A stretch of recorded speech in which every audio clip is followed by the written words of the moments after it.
Yep. So, first question off the bat, where is it that you train then? So I'm here in Vegas right now, training over at Extreme Couture with a bunch of the guys like Eric Nixick, Ray Seffel guys, and Brad Tavares, Francis Ngannou, all those guys. What's it, how is it like training there? Because there is a lot of big names at that camp, and it's a very, very successful camp. Mm-hmm.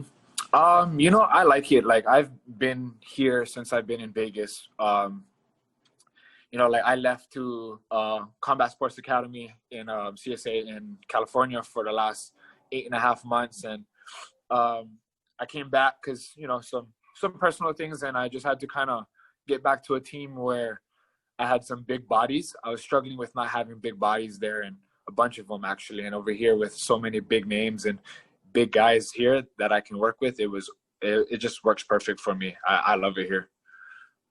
How would you describe your style? My style is for sure. I'm sorry? How would you describe it? Kind of a freestyle guy, I like to kickbox. I'm a striker more than anything, but I don't mind where the fight goes. I'm comfortable enough to where I can defend and do damage either way, but I prefer to knock guys out and stand up striking, so that's where I like to be. What the fans tend to like to see as well.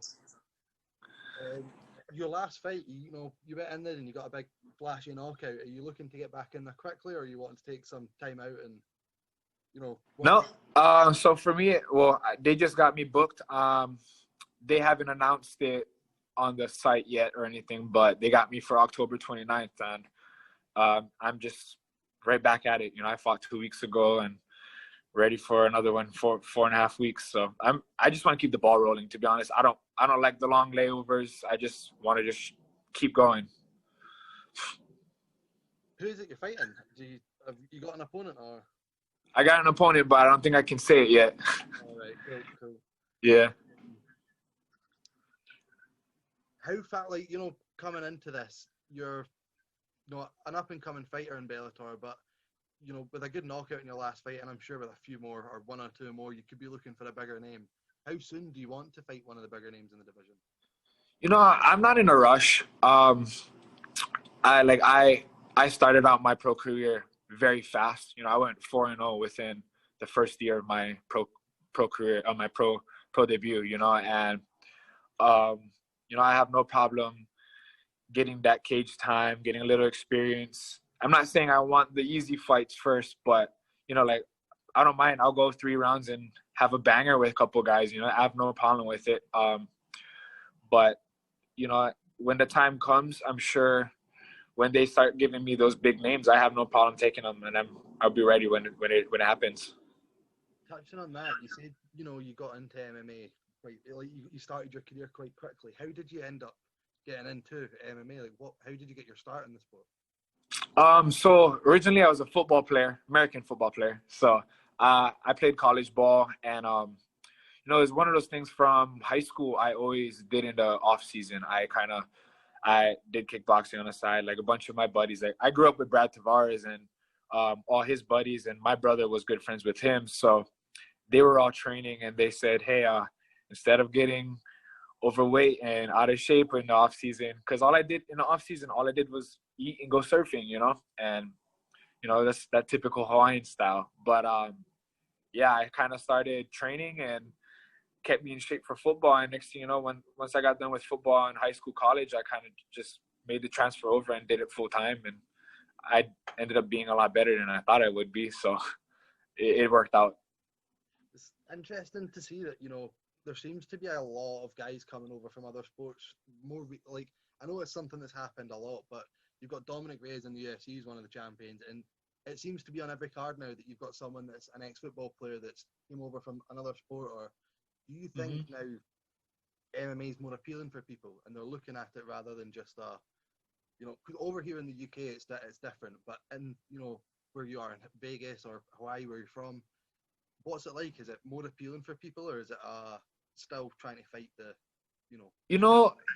I think it's one of those things where yes, it's getting more appealing, you know, a lot of sports can be dead end sports. If you're not in that top 5% of athletes, you don't get to make it to that big high level, high paying sports, you know.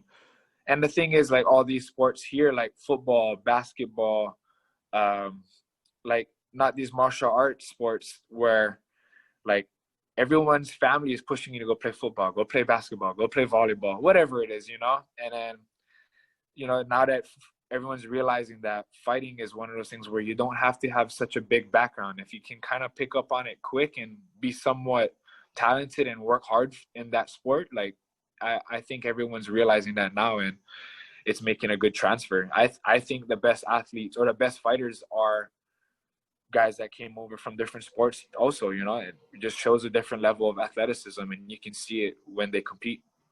I mean, just off the top of my head, again, you've got GSP, I'm sure, done gymnastics on the side. Yeah. Jose Aldo was a soccer player, football player. Soccer. Reyes, ex-football player as well. There's baseball, whatever it is. There seems to be, you know, do you find it gives you a huge advantage coming from an athletic background, going into a very athletic sport? Do you think it gives you an advantage, or do you think there's guys that, you know, without the athleticism there, do you find you struggle against a more technical guy? Do you think the athleticism and, you know, your technical? I think the athleticism really plays a big factor. Like, I'm a very athletic guy, so, like, I can do a lot of things that most 185ers can't, you know. And so I feel like these guys coming into our sport with a very athletic background makes all the difference. Now that, like, one, we're already athletic. Two, now you start adding in, you know, the technique and the, you know, the hard work that's put into the sport. Like, you know, to be a football player or any sport, you got to be very dedicated. And you got these guys coming in with that already, the dedication and then athleticism. It's a whole different ballgame. Like, you can see guys that are just MMA fighters. They're not athletic MMA fighters, you know? And I think GSP also did an interview a while back talking about how he believes that the athletic, high-level guys are the ones that climb to the top of the ladder the fastest and stay there, you know? I think that's something that's really coming through now. I think before, if you look through the history of champions, there was a lot of champions that aren't the most athletic. But I think as the standards going up, you've got guys coming over now, and you've got freak athletes, like absolute freak athletes coming over with, you know, perfect technique. And I just don't think there's any way to see that. And I think, you know, someone like you coming from a football background, every single one of those guys are freak athletes. Even the ones that, you know, aren't built like Adonises, they're still freak athletes. Yeah. It seems to me like if you go up against more or less anyone, you know you've got the athletic advantage. You've been doing some sort of competing your whole life. That, you know, again, the football background, does it help with the pressure of fighting, or? Yes and no. I don't know. I'm not one of those people that have that fight pressure, you know. If I do get any pressure, it's on me. Like, I've been in sports since I was 6. I've been playing football since I was 6, playing basketball since I was 6. So being in front of a crowd was always not a big deal to me. I kind of like that limelight. I don't mind it. I feel like I feel at home in the limelight. And I was always a star player growing up as well. Like, I was team captain. So, like, I got a lot of that hype behind myself, you know. And I think that played a big role into me coming into the sport. Like, I've been in competitive sports so long that, like, a fight feels like a glorified sparring match in the gym, you know? So, like, only difference is there's people making noise and you get to hit a little harder and you get paid in the end. Yeah, I mean, that's a great bonus at the end of it. Yeah. I want to touch on something. One of our Bellator representative, Kevin, he's our head of department. He wants to know about the Bellator COVID protocols. How's that been going? Like, what sort of precautions are they taking? They're doing, you know, so from what I've heard between what the UFC is doing and what Bellator is doing, it's like, I know the UFC are being a lot more strict about it because they have so many people in and out working for them. You know, you got so many guys on that roster. So I know they're doing extra precautions. They're very strict about it. I'm not saying Bellator is not, but they're a little more laid back. You know, they're doing the necessary protocols to make sure fighters and everyone's safe. No one's getting, no one's for whatever reason getting caught with some kind of COVID. You know, and so anyway, like, you know, we got there. Oh, before we flew out, we took our COVID tests. Got there, checked in. It was straight to our rooms, quarantined for 24 hours, and then we did our COVID tests. Then we went through the week. Throughout the week, they were like, if you're gonna order food from the hotel, you take it to go and back up to your room. You know, like we couldn't go lingering, walking around and doing whatever we want. So whenever we'd leave our hotel room, like they even had security on our floor, just hanging out, making sure that we weren't doing things we shouldn't be doing. And then they took another test. I believe it was morning of weigh-ins or the day before weigh-ins. Something like that. It was either the day before. So I took 3 tests in a span of 10 days, you know? I mean, at least they're doing their bit. What's it like in, you know, where you are with COVID, the whole situation? Because over here, we're back in lockdown with a 10 p.m. curfew. Dang, that's crazy. Yeah. Wow. So in Hawaii, it's pretty bad. They're back in lockdown as well. They don't have a curfew, but it's still bad. Here in Vegas, it's one of those things where I feel like everyone's starting to rebel a little bit. Yeah. You know? So no one really cares. Like, the casinos are still open. The bars just opened back up, which is crazy to me. Yeah. But no one seems to care. Everyone's over it here, it seems like. Like, even in the gyms, the public gyms, those big, you know, 24-hour fitness, those big franchise gyms or whatever it is, they're like, oh, whatever. Like, they just got a couple machines open and they're not really 6 feet apart, like how they say. They're like, just wear your mask. You know, Vegas is really laid back. So, and this city kind of is ran by, like, I wouldn't say the government's very strong here. Let's say the mafia pulls some strings here. You know what I mean? There's no way the casinos should have been open first, you know? So, like, I mean, well, over here, we're in lockdown, but funnily enough, we can't go to other households, but we can go to a bar until 10 o'clock. So we can't go visit family members, but if we want to go have a drink with 40 other strangers, we can. That's insane. Like, they never told us we couldn't hang out with other people in the gym or like at the family's house, you know? It was just, oh, all right, well, the bars are closed and casinos are still open. Go ahead and have fun, guys. Like, you need to keep making that money somehow.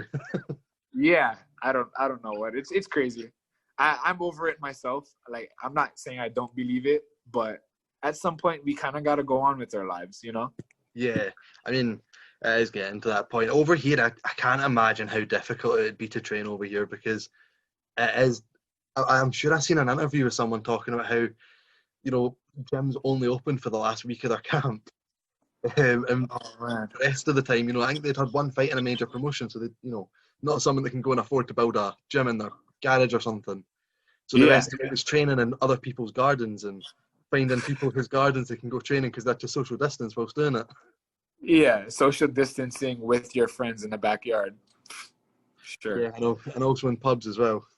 How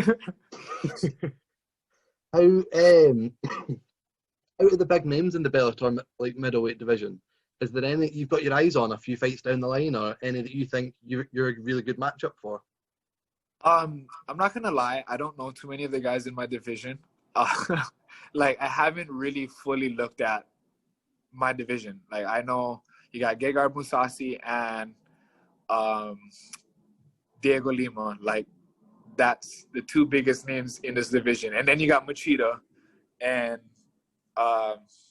Carvalho's just retired. So, like, and then you got Austin Vanderford, which is probably one of the other up and coming big names. He's right there. I'm pretty sure he's ranked in that top 10 as well. So I got to train with him a bit, and we both agreed we're not fighting each other unless there's money on the, like, good money, or unless there's a title fight, you know. So, and I'm cool with that. Like he slept at some point. Huh? He's good. I've watched a few of his fights recently, and a lot better than social media give him credit for. He's a monster, bro. Dude's a Was it monster. the Eddie Bravo ones, that he was competing in as well, the submission tournament? Yeah. I was watching a few of them on Fight Pass, and I had no idea how good he was. Yeah, he tapped, I think, to one of the guys that trains here, Gabriel Checo, in that match. I think it was at Rear Naked. Mm-hmm. But man, no, Austin's sick, man. Like, dude's powerful. Coming up from 170, he walks around pretty big, and getting to work with him was actually really cool. So like, I got to kind of feel his power a bit and see where he's at. And dude can wrestle for days. What's talking about, walking around? Whereabout do you walk around about? Roughly, I'm around 204, 205. I used to walk around about 215. Yeah, I stopped drinking alcohol and stopped eating like a Hawaiian. So I kind of decided I need to be better about my eating and walk around a little leaner. And I like the idea of being able to hop right into camp on short notice and not feel like I got to worry about my diet at all. Like I eat kind of almost however I want. It's just clean throughout camp, and my body weight just flushes all the way till like I woke up on weight for my last 3 fights. So it's not nice. Hard then. It's not hard at all. Like I'll do that whole weight cut process, cut the 10 pounds of water by myself without feeling like I've hurt myself physically, or mentally. Would you ever go up or down to, light heavy or welter? I fought at 170 when I was kickboxing, and I was already walking around at, how heavy was I? I was almost 210 when I went down to 170. Oh, that was the last time I was at 170, and I said never again. And I have a lot more muscle now. Like that was almost 9 years ago. Yeah, that was 9 years ago, and I'm a lot bulkier now. My legs are probably a bit more oversized than they should be.